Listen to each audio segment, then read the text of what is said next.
Hey, I'm traveling right now, but I have a critique for an artist who is painting well, but their flesh tones feel like plastic.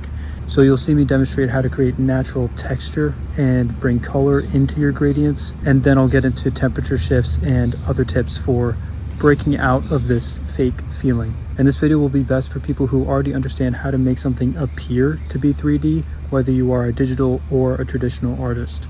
And if you would like a critique on your painting, then you can check out the link in the description. All right, enjoy. Hey, Anthony, thank you for sending in your art for a critique. I got your questions about creating different textures and or the impression of different materials with your shading. You've gotten the comment that my art looks plasticky, which I agree with, and looking for a way out of it. Awesome. Yeah, I think that's a good assessment, and hopefully I can help you break out of that. Before we do, though, let's first just take a look. You've got really solid form going on here. It seems like you've got a great grasp of the things that matter most, the fundamentals, the essentials of turning form, really good awareness of what is cast and what is form. You've got the 3 dimensions down. That's huge. A lot of the people that I'm critiquing are struggling with this, but your lighting is very consistent, very strong. Yeah, overall, really good. I do see the hat seems to flatten out just a little bit, but the body, the hair, I guess some of these areas do feel a little bit flat as well. There could be a little bit more to help this round out. This feels a little flat. It kind of needs a shadow maybe on the side there.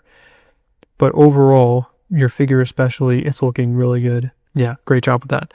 So talking about making this look less plasticky, now that you've got the soft gradients in order to capture the impression of form, we can now revisit this idea. Like, gradients can be made in all kinds of ways. They don't have to be these butter smooth smudged edges. Like, this looks like you took the smudge tool and just softened it down to be something really soft and buttery. And that's certainly an effective way to create the gradient and create the impression of form. Over here, though, we have a different kind of gradient, which is a gradient simply of values. We have sharp edges in between, but it's the values that give this an impression of being cylindrical in form, right? And so a gradient doesn't need to be actually like smooth. And the more we zoom into this, the more that we see that these are just a collection of pixels. And so getting into, I think, allowing there to be more modeling, like if you start to notice on the edges of light and shadow, we actually will see the light raking across the texture. The texture of skin or my beard even is most prominent in that line between the light and shadow. And so it's actually very natural for things to get choppier and more back and forth between the light and shadow. And so that could be done potentially with sharp edges. And if you have enough of them, they will have the overall impression of a gradient. So we kind of want to think about gradient from like this overall impression point of view, but when we kind of get close, they can really be very varied. And so let's play around with that. Just to help break this up, I could kind of just grab the smudge tool and kind of just try to make this choppier and go back and forth and give it perhaps a more natural look. I don't tend to like this, and I'm not very familiar with digital painting, but this would never work with oil painting. So I might be a little bit biased here, but just going back and forth, it's sort of taking a shortcut, and it doesn't really add that much color in between these things, even though it might make the texture begin to appear. But I think that there could be opportunity for color as well. But you can see that just by breaking that up. And then again, as I zoom further out, it still reads as a gradient, but it just feels a little bit more believable. And so that could be like a very simple step for you that you can just try breaking this up. I'm going to now undo all this. It is very important that as you're chopping up and breaking up those edges to be more mottled and broken, and that can be done all kinds of ways. You could even use with your smudge tool, probably just a different brush. Oh yeah, interesting. So you could probably choose a brush that kind of naturally creates some texture for you as well. But I would point you to starting with actual colors, and let's see if we can get a little bit more richer of a color in here. And I could throw this down. You can see I'm already starting to break it up by putting it in here. And it might be better if I actually had like a planned out palette for this. But I could start just value picking and then throwing these things down. And the further back we get, the more of a gradient that's going to appear to have. But you can see that little hit of color right as the light is transitioning. There's a couple of reasons why that works, especially for skin. The skin does have a translucency to it called subsurface scattering. And so having that little extra color there really helps. But in general, it seems that, especially for mixing colors, it does help to kind of just go up a little bit in saturation right in between the light and shadow. Especially because if you're doing a lot of smudging, then it tends to take a lot of color out, especially traditional. I don't know to what degree it does that in digital. So here we can start to smudge this down. And that's creating a new texture. So there could be some things to experiment, but just this general idea that it needs to read as a gradient from a distance, not necessarily up close. Hopefully you can hear my Apple Pen. And I'm letting some of these things kind of spill back into each other. And I would then kind of want to go back and just check, like, okay, how is this looking? Is this looking believable? Do I need to change anything? Do I need to add in more values? And I don't want to resolve too many of my issues by continuing to smudge. I would want to come back and revisit with the brush. Now, I was using the syrup brush, which is like super sharp edges all around. But the round brush actually has a great natural way to create a little bit of this sort of choppy edges because it has sharp edges naturally built in, and then it's just managing paint density.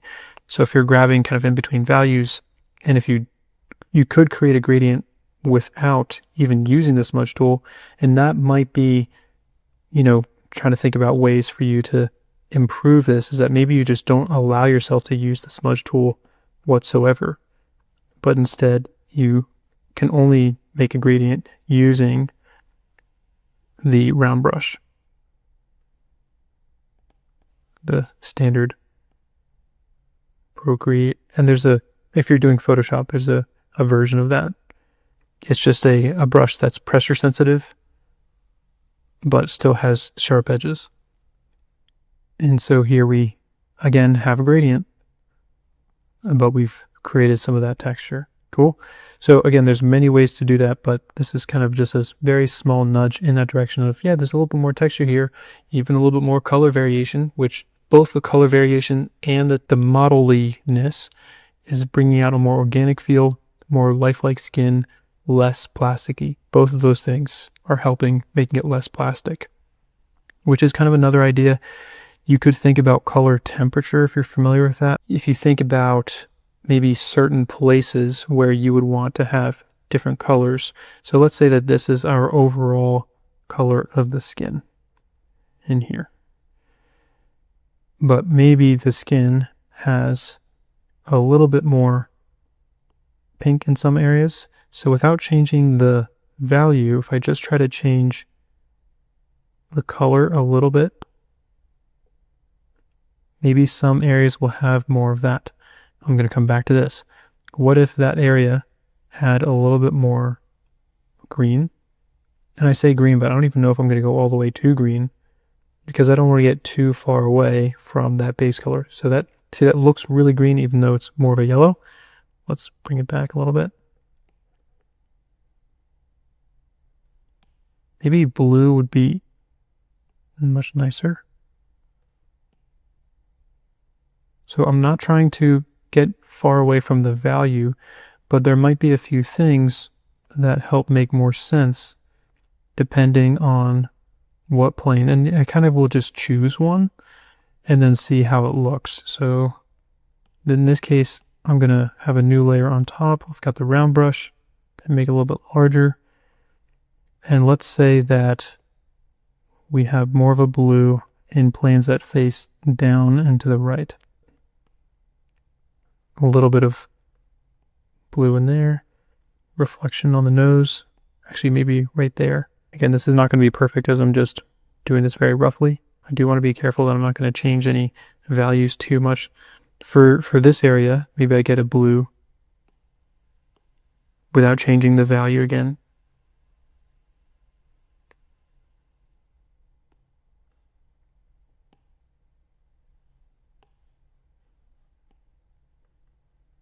So maybe the shadows that face in that direction also have more of that blue rather than, well, this one might not make as much sense if this is bouncing light back in. So these things can be relative, but color temperature essentially will just help with this. The main idea I'm trying to say. So maybe this gets a little bit more blue, a little bit more blue in here.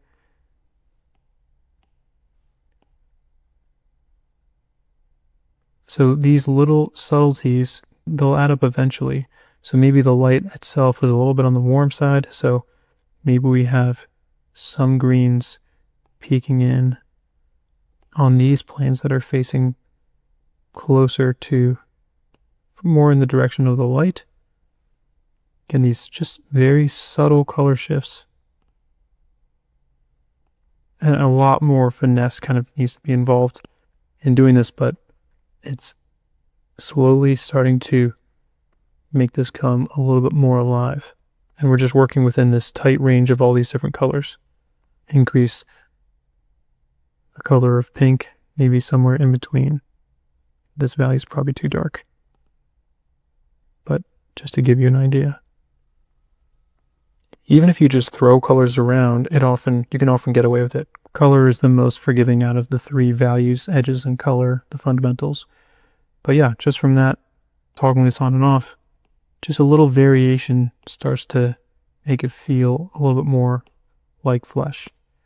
And we still have these soft, like even though there's edges in here, they're fairly soft in their value shifts and their color shift, that they're not really noticeable. They still appear to have all of the form underneath it. Okay, so hopefully that helps give you some sense. And obviously I'm using flesh as an example, but all the same ideas really apply. The hair is especially plasticky to me with these just have these very bulky shapes. And I think you might just have to completely rethink how you address hair. You know, it's good to think in terms of clumps, but you might want to just force yourself to kind of just break out of your lines a little bit, relying a little bit less on your line drawing, and painting over them could be part of what could help get you out of that as well. Another idea is just using like a larger brush than you're comfortable with. Maybe you set the brush to a certain size, and maybe it's not a round brush, maybe it's doing something a lot more unforgiving, like, I don't know, one of these. So the oil paint I don't really like until you've got a lot of paint down, then it starts to feel more like oil paint. If you have to sort of approximate values with a large brush, that might force your hand and getting you out of being neatly inside of your lines. So there could be some interesting studies for that. I think the big takeaway for me is that gradients don't need to actually be soft, and they can be full of interesting colors.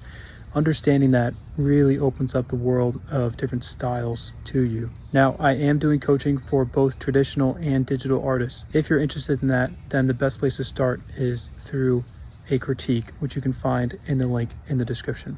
All right, take care.